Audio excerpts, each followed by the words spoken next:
Hello, welcome to Burning Questions. The obvious and perennial technical difficulties have slowed us up a little bit, but that doesn't matter.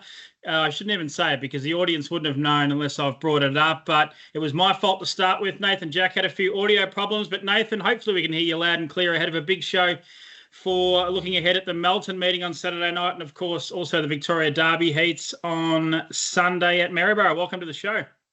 Yeah, g'day everyone. Thanks for having me. Thanks, Nath. Ever Justice joins us from the feed room there in Toolan Vale with Shaker Maker, Mufasa Metro, all the champions on the back of the wall. And any sign of that Tasmanian Cup victory ever? Oh, Tim, you have to bring it up every time. No, it's not in here. It's actually inside. It's a bit more special, so that one stays inside. Keep it nice and warm in the house for sure. And Brett Carroll joins us. What have you got up on the wall, Brett? Some footy memorabilia or something? No, none of that. I don't really. There's a few artworks and things like that. Yeah, not much. I don't have any horse memorabilia here. There's some in the shed somewhere, but I don't know if I could find it if you asked me. But, was it the Storm Inside? That was your best horse, wasn't it? Oh, I don't know. He's all right. No, he was pretty good, but, probably have more fond memories of the horses I had when I was young and actually training them and things like that, Yeah. But, yeah, they're back in the memory bank there still, so it's all right. Good stuff. Let's get stuck right into it. Pride's Easy Feed, one of our great supporters of the show. They stand as a proud supporter of the harness racing industry with their set recipes and quality ingredients to give the trainer confidence in what they're feeding. So make the switch to Pride's and start getting the result you've been chasing. Finding the first winner looks awfully hard, but who is most likely in the opener on the card? Saturday, October 19, Melton is the venue. Talking about the opening race at 6:30 p.m. Found it very difficult. I'll hold you to last here, Brett, but I will go with Nathan. You pick up the drive with Skinny Dip first up from a break. What are your thoughts here? Can he produce, not an upset, but can he produce a victory first up from a break? Oh, he's going to need a lot of luck. He's going to be short of a run or two, but he needs a bit of practice, so he can go around. It's a real tricky race, I thought. Spirit of Arion's as fast as any horse in it, and if they run it sort of genuine, I think he'll be the hardest one to beat. But, yeah, to find a winner, I'm not too sure what the winner is, but he's a horse that I've driven and I do really like. I'll probably be following him everywhere, but I think he'll be a little bit hard for me to run down. To take 3 metres off him, that's for sure, and we're going to be wide, so I might even go through the middle, but you got horses like Lay Down, it's a fast horse as well, so I'm not too sure what'll win it, but it's going to be a good race. Yeah. Ever Justice drives Courageous Saint. Ever, I don't think you drove him to victory last time. It might have been Jack Law, I reckon, but he was really good last time. I think he held out Louis Luai. Do you think you're a winning chance, or do you think there's a few ahead of you in this race? I don't think he's in without a chance. I think there's a lot of horses in this race with winning chances. You could probably make a case for basically every single one of them. The front row, there's horses like Just as well, who's got a lot of gate speed, but it is over the longer distance. So whether they decide to use it or not 100% sure. Even a horse like Young Bluey, who looks like it could be at odds, comes out of 1. It's surely got a place chance. Yeah, it's a hard race to read. Even Blake Bolak from 7, it's been going really well, and it's a bit of a tough dour sort of horse. So if it puts the speed on, then it brings the back markers in. And like Nathan said, Spirit of Arion's a really, really fast horse. So I think basically any of them could win it. It'll just depend on the night who performs the best and how the race is set up.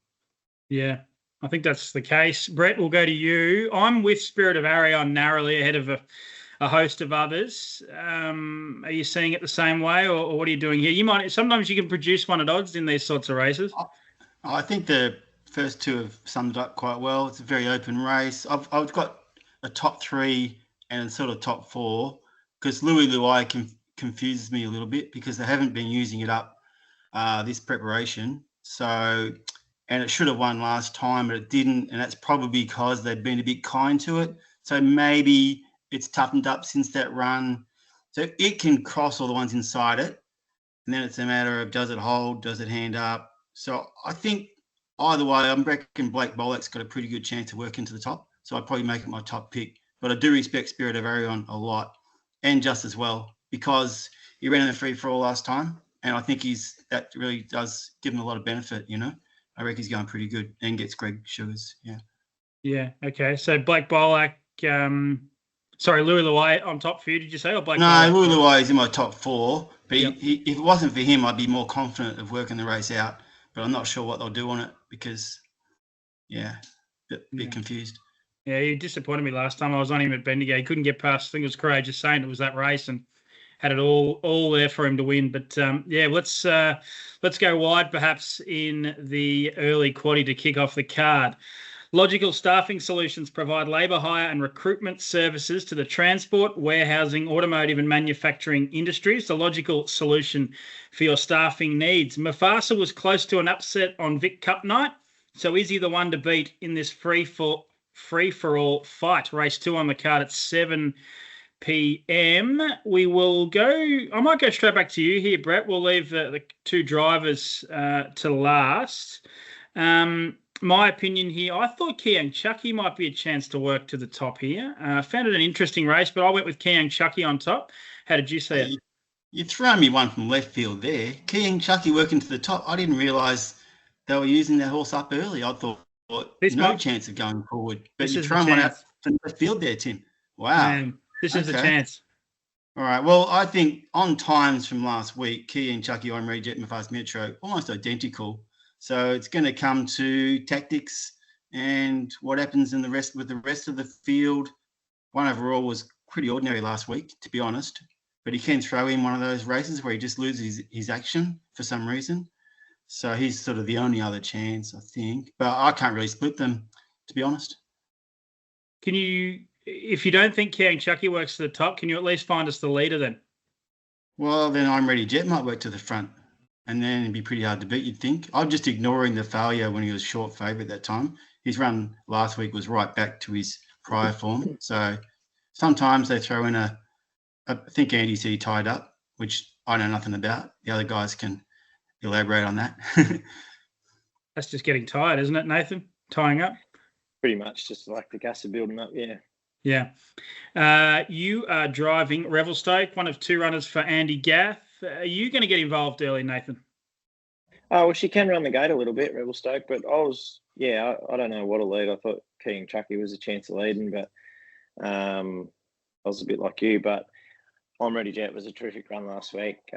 Felt that she was back to somewhere near her best. I'm sure the camp would have been happy with her. I never spoke to them much after because they were looking after Call Me the Breeze, so I was sort of just on and off. But I thought the run was full of merit. I thought one overall's run probably wasn't as bad as it looked. He'd done a fair bit of work early, then had a look for the front, and there was no front, so you could probably put a line through that one. Another tricky race, Mufasa Metros, looks like he's back to his best as well, but he's probably going to need a little bit of speed on early to help him. But yeah, I don't know. It's a tricky race, and there's a lot of quality horses in it, that's for sure. Your winning chance, though, Nath, do you think, with a bit of luck with your horse? I'm going to need luck. She's always showed she's a step below him, but if she gets a little bit of luck in running, she's going to be thereabouts. Yeah, she's quite fast. Yeah. I just difficult race. I just thought, it was interesting with the Lees having the horse 1, Imperial Monarch. I thought initially Sacred Mountain might get across and then would probably take cover, and I thought whoever was there first would get it. I'll have a stab in the dark and go Kiang Chucky. Eva, just for a fleeting moment on Saturday night, did you think you might be able to just run past those couple in front of you? Around the turn, I thought he was still travelling really well, but I know how hard those 2 horses are to run down. And then when we got the sprint lane for maybe a half a second, I thought he was a chance, but it faded away pretty quick. But I was still happy to run third. Yeah, it was a really good run. You come up with the same draw. What are your thoughts here with Mufasa Metro on Saturday night? Can he win? It's not as ideal as last week, that's for sure. But he definitely can win. But there's not much splitting the 3 horses, the 3 best ones in it. So it'll depend how the races run, which I'm not entirely convinced how that'll happen either yet. So it'll come down to a lot of things, and I'm going to have to go over the race a few more times, and we'll have to see what happens. Happy with him at home though? He's working well. Yeah, he's been really well. I think he's probably back to his best. Yeah, and he'll go towards Sydney for the Inter-Dominion, will he, at the back end of the year? Yeah, I think so. I think that's the plan. I mean, ran second in it last year and 4th the year before, so may as well have another crack. Might as well. Yeah, I was like you too, Nath. I thought 1 overall was, a bit better than maybe first glance. He did have that crack for the front there last Saturday night, and a lot of people were tipping him. I think just about everyone was tipping him last Saturday night, so he's a really good chance. Let's move on to question number 3. It relates to race number 4 on the card, the Aldebaran Park Tatlow Stakes for the 2-year-old trotters. Nathan's more than happy to partner Glenn's gun. So do we expect Gatesy to simply win for fun? I was trying to rhyme gem with something there, but I got sick of trying and went with gun. Hold you to last, Nathan. Brett, we'll go back to you here. How did you see this 2-year-old trot leading into the Redwood? I thought the front line was really interesting. There's a few scenarios it could play out, but I thought Gatesy's Gem might be able to get to the front ahead of Kian Kirky and follow that trend of those two kind of dueling it out early in the early stages of their recent races. Yeah, I'm on the same page as you there, Tim. I'm probably going to stick my neck out and say that I don't think Rainbow Jester can win, even though it's favourite. I think relatively equal favourite on the markets at the moment. Just don't think barrier 1's a very good barrier for it. The only other time it drew a pole, it missed the start, so I can't see him pushing off the gate and holding out Kirky, who's pretty quick. I would have thought over the 22.40, Jason Lee'd be happy to let Nathan go, and Nathan would be happy to take him to the sprint lane to see if he can get past him like he did last time. The only slow on Gates's Gem is I haven't heard how he got beat that time, and I didn't see any sort of wash up about that, so I don't really understand what happened that night. So if anyone knows why, that would be great, because otherwise I think he'll be winning, or she rather, sorry. But that's my only reservation on Gates's Gem's chances is I'm still confused how we ran fourth that night. Yeah, I know. I guess all those false starts and all that time, it must have played a little part. And from memory, she got keen, but we'll come to Nathan in a second. Just one more question for you, Brett. Joe Thompson's horse went superb first up there. I think it was at Charlton, backed in maybe by you from big odds into odds on. What are your thoughts on Alrighty getting involved early? I don't think I was the only one on. It was a pretty popular statewide tip, that one. Look, it's a really nice top, obviously under raced, and it'll be happy to get some experience for this. But yeah, it looks like a really nice horse, obviously bred from the Brian Healy breed, so it'll have some upside, that's for sure. It's definitely right in the mix, you know. It's a nice race. I like Vitus, I like Commodus. Jess and Greg have got On Chauffeur, which Nathan drove, I think, in the Nutrien, earlier in the season. It's trialled really well, so it's massive odds, but it's got ability, so it's a fascinating race, actually. Yeah, it is. Eva, can you find us a winner to race 4? Is it Gatesy's Gem, or are you taking on Glenn Hunter and Nathan Jack's horse? I don't think so. I think in the where it come fourth, where it got beat, the false starts really revved it up and it just pulled way too hard. So hopefully, if things go to plan here, it can sort of work out similar early, where Kian Kirky should be able to cross Rainbow Jester, because like Brett said, he's not 100% out the gate, and especially drawing 1. And then probably control the race from there. But there's a lot of really nice horses in it, a lot of Group 1 winners already as 2-year-olds. So it's going to be a strong race, and whatever wins it is, it's going to be a really nice horse in the future as well. Yeah. Nathan, first of all, the circumstances around getting the drive here, just, Glenn can't make it, or are you on long term? Do you know? Yeah, I'm not too sure, to be honest with you. He just said that he couldn't make it, so I'm not too sure why or not. I'd like to be on long term, but I can't see that being the case. But yeah, she's a great filly, and it's great to get on a horse like this, that's for sure. And I do think it's going to be a great form race. I think there's a lot of really good horses in it, but I think the best line to take off her is her Maryborough win, the size heat. How easy she beat him, and I think she ran a 56.5 or something, and just done it in second gear. Like, she done a lot of work early, and then I poked around on Courtney Laker's filly and just sat outside her quiet and thinking, well, I'm a chance of beating her here, and I didn't get within 20 metres of her, and she just jogged it. So yeah, it was disappointing that she got it all wrong in the size final for Glenn and the connections, but she's been back to the trial since, and I'm sure he's ironed her out. Yeah, I was looking back at that replay yesterday. It was, I think it was a similar scenario. I think Kian Kirky led. Gatesy sort of worked hard and then just blew him away. It was, really off that. It's really hard to, off that performance, Nath, and that one alone. It's hard to see her really getting beaten, isn't it? With even luck here on Saturday night. I can't see her getting beat if her manners are right. If she gets too keen or something like that, or then she might be in a bit of trouble. But I think she just showed how fast she is and how strong she is that day. And I think she's the best one we've seen so far, not just filly, but the best trotter this season for the 2-year-old. So sure, I'm excited to drive her, that's for sure. Yeah, and into the Redwood, obviously, you think she'd be really hard to beat if she puts it all together. Yeah, Redwood's a bit tricky. I'm not a real Redwood fan. All year we teach them to try and be settled and go away from a mobile, and then it's the one stand-start race. It's a big crowd right on the fence.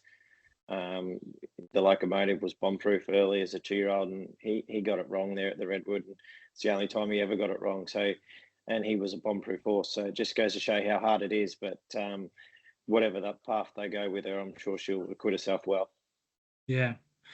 No, looking forward to that one. That's going to be great. I think I said last that Vic Bread night, Nathan, you mightn't have heard it because he probably would have told me about it. I think I said Gatesy's Gems are 100 times bigger moral than Derek the Jet on that card, and we know how that ended. Yeah, Derek the Jet absolutely bolted in, and Gatesy's got beaten. So I'm looking for Gatesy to bounce back on Saturday night. Let's have a look at Sunday. Briefly at the Sunday heat, but maybe more long term because we're trying to build up these really superstar horses. And the fourth and final question: Zahara and Derek are both so flash, but who reigns supreme when the two finally clash? They haven't landed in the same heat on Sunday. Kiang Zahara draws barrier 3 in the first heat of the Victoria Trotters Derby at Maryborough on Sunday, and Derek the Jet draws barrier 2 in the second heat. I mean, I think we all think they will both progress through and win, and if they don't win, they'll almost certainly make the final, and they'll clash maybe with records of 10 starts for 10 wins. Brett, I'll go to you first. They're great horses. Who do you think will ultimately reign supreme in the Derby on October 27? Well, they've got to beat 3 home on Sunday first, don't they? They do. They very much do. I'm gonna tip that they do. Yeah, I hope they both win, obviously, so then they'll both have 10 from 10. I prefer if they didn't have the heats and they ran straight to a final because I think it's just as good a build-up, if not better. And the horses probably all ran last week. I think they'd probably, both trainers would prefer to have a rest. But, yeah, obviously I don't think we've seen one as good as Zahara for a while. So as much as I like Derek the Jet, and he's right up there, and in most seasons, he'd be, a stinking moral to win this Derby. But I haven't seen one as good as Zahara for a long time. So that's Zahara for you. Eva, Zahara or Derek, providing they both clash in the Derby in a week and a bit's time? You'd be more than happy to take either of them on, but take them into your stable, sorry. But I think they're both obviously very, very nice horses, but just from I think Zahara's Vic Bread run, where she ran the 27 second quarter and sat outside him and blew him away, still looked to have more left. I think just based on that run, I'd probably have to go with her. But then again, they're both such quality horses. It could come down to barrier draws. If one draws really well and one draws out the back, it could make all the difference. But Zahara for me. Zahara. Nate, really interested in your insights here, and you're always, really honest. Obviously, you love your horse, Derek the Jet, but realistically, taking a step back from, where your heart might lie, who do you think might be able to prevail when it comes time when these two horses clash? Because you've seen how good Kiang Zahara is. Oh, yeah, she's the best one we've seen for a long time, I think. I've been lucky enough to drive a few Derby winners and a few really good juveniles, but she's the best I've ever seen, I think. That's compared to horses like Cravashti or Dance Craze. Like, we're talking good horses, but I think if she raced the free-for-allers tomorrow, she would probably beat them, in my opinion. That's how good I think she is. Like Eva said, that run in the size, I made it pretty much impossible for her, and she just blew me away. And I do think Derek's a much better horse than Violet Stanford, but at the same time, how easy she beat me was pretty scary. And for me to be a chance of beating her, I would have to draw 1 and she would have to draw 44 or something like that, I just don't think it's possible to beat her. But I'm not going to give up. I'm going to keep trying to beat her. But I've got to be a realist. Yeah, it's going to be hard. Yeah. Over to you, Paul Oxenford. Yeah. We'll create a third line, do you reckon? No. I'm more dirty on IRT that she didn't go on an early flight to New Zealand. Was that the reason? Was there a flight issue? Oh, is that right? I think there was an early flight or something, and they must have got a later flight a bit closer. But would have been much more happy if she went to New Zealand a hell of a lot earlier. Yeah, I didn't think the derby was on the radar. Back to Nathan's point about very greedy. Sorry, back to Nathan's point about free for all class. If they bring a great Southern Star next week, I think we'd all be on Zahara. Yeah, I think so. Just one more, Nathan, on that fascinating Vic Brett race where you rolled along and tried to beat her and did all you could to beat her. Did you think during the run that you would beat her? Because you would have been pretty happy with the way you drove your horse, I reckon. Yeah, I was real confident in the run. Even along the back when she got in on my back, I wasn't worried because we'd gone that hard. I thought she has to be gasping for air, like she's going to knock up chasing me. But she didn't knock up chasing me. She pulled out and blew me away. So she's just a great horse. And just because they beat you doesn't mean anything, because you still hold great respect for them. And don't get me wrong, it's a great effort for both trotters to have won 9 out of 9 or 10 out of 10 or whatever they get to. It's not very often you see horses do that, let alone trotters, baby trotters starting off. So, I absolutely love her. I've got so much respect for her, and I think she's a champion. Yeah, well said. Can't wait for that battle in. The races on Sunday, and of course the potential battle on October 27. Sharps Bakery best bets time. Nathan, I'll go straight back to you here. What are you doing with your best bet token on Saturday night? Yeah, I've got one at a bit of value here. I'm going to tip Hurricane Harley. Okay. Yeah, he's drawn a gate here, hasn't he? He's drawn 2 over the short, loves to lead.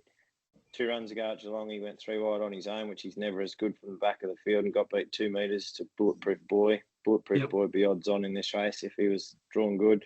Can't find a better man. It's going to be hard to beat. But if Harley can jump to the front, he'll run 51, something like that. They're going to have to be pretty good to beat him. I know he's nowhere near his best at the minute, but that crew, they jump out the ground when they find the front. We all know how good he is in front. I just think at the odds, he's $16 or something. I think he's definitely worth a bet. Yeah, I must admit, I've gone with Can't Find a Better Man, but when I saw Hurricane Harley drawn 2, I thought this is the chance where they pull the trigger and let him run. I don't mind that play. Race 3, number 2, Hurricane Harley for Nathan Jack. We'll go to Brett Carroll here. What are you doing with your best bet, Brett, sorry. I'll get him. He's probably hiding in the back somewhere. I'm going with Nathan on Sebastian's Boy because it's one of my favourite horses. If I had a poster on my wall, it'd be probably Sebastian's Boy. I've just followed it right from the start always, and it's just been exciting to see it finally, because it was so good early, but it just couldn't trot and everything. And anyway, Nathan's having his first drive on it, and he drove it at the trials recently, and I just think it's a high quality horse. So it's an 82 Raider racing against horses a lot lower than it, and I think it'd be too quick. Yeah. Hey, Todd, while we were waiting for you, Eva and I were talking, and that was her best bet. So now she's under the pump. Oh, Eva. Eva, has Brett stolen your thunder here? Has he? Yeah, he actually has. Hey, we can join forces. You don't have to change. You can double down on it. That's more than fine. Exactly. Well, yeah, I went with Sebastian's Boy. I just thought he's a class horse, and I mean, 2 starts ago he almost beat Olivici, and Olivici almost beat Just Believe, and any of those horses in this field would be $1.04. So I went with Sebastian's Boy as well.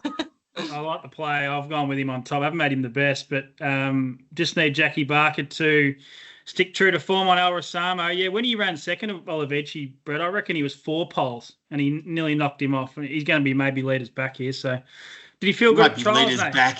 Are you kidding? If he's staying on the fence, are you crazy? Well, it feels like the theme is to put the pressure on Nathan on the show, doesn't it? I feel like that's what we've got to do here. So race 4, number 3, Gatesy's Gem. Nathan, we'll go best bet. Put the pressure on. Imagine if I beat King Zahara, I'll feel like I shot Bambi. Yeah. Anyway, we need Nathan Jack and Nathan Jack we trust on Saturday night. Great show, guys. Really appreciate your insights, Nathan. Thanks for your time. You too, Brett. Thank you. And thanks as always. Ever go polish up that Tasmania Cup trophy for us. Thanks, Tim. Thanks very much. That's been Burning Questions. Make sure you tune in to all the coverage on Saturday night. I think it's Bronte Neuenberg on the microphone for the big meeting at Melton Entertainment Park on Saturday night. The first to go at 6:30 p.m.